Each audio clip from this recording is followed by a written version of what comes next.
Hello friends, welcome to இதியின் சமையல். இப்போ நீங்கள் பார்க்குறது என்னது அப்படின்னா, எனக்கு வந்து நேற்று வந்த ஆர்டர் கேக்கு தாங்க. இது வந்து ஆர்டர் வந்தது எப்போது அப்படின்னா, சனிக்கிழமை நைட்டு நம்ம வந்து கடையை பூட்டுற நேரம். நம்ம செஞ்சது எப்போது அப்படின்னா, ஞாயிற்றுக்கிழமை நைட்டு. இப்போது சுவிட்ச் ஆஃப் பண்ண பார்த்தீங்களா, இருட்டாக இருந்ததா. ஞாயிற்றுக்கிழமை நைட்டு வந்து 11:00 செய்ய ஆரம்பித்து 1:40க்கு தான் முடிஞ்சுது.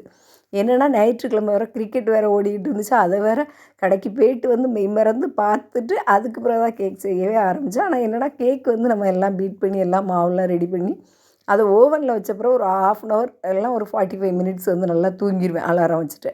அதுக்கப்புறம் அது வெந்த உடனே 2வது எடுத்து கேக்கை வந்து ரெடி பண்ணி அதுவும் சுட சுட கட் பண்ணி அதை ஆற வச்சு ஆன் த ஸ்பாட்லேயே ரெடி பண்ணி 1:40க்கு வந்து முடித்தேன். ஆனால் அவங்களுக்கு வந்து அதாவது 5:30க்கெலாம் வந்து காலையில் வேணும் அப்படின்னாங்க.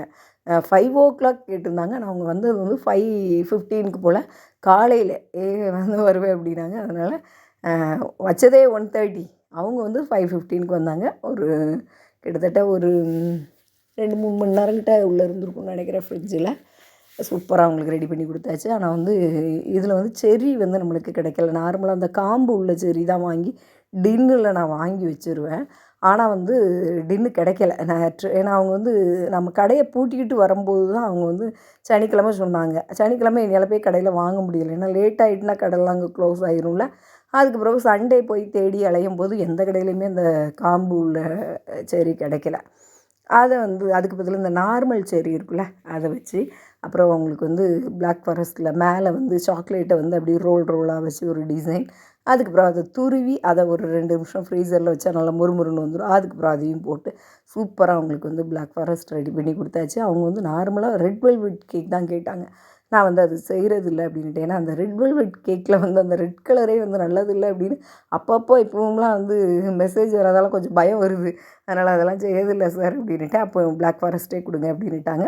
சாக்லேட்டில் தான் நேம் எழுதினேன். நார்மலாக வந்து ஜெல் கலரில் அந்த கிளாஸ் ஜெல்லுன்னு ஒன்று இருக்கும், அதில் போட்டோன்னா நல்லா வந்திருக்கும்.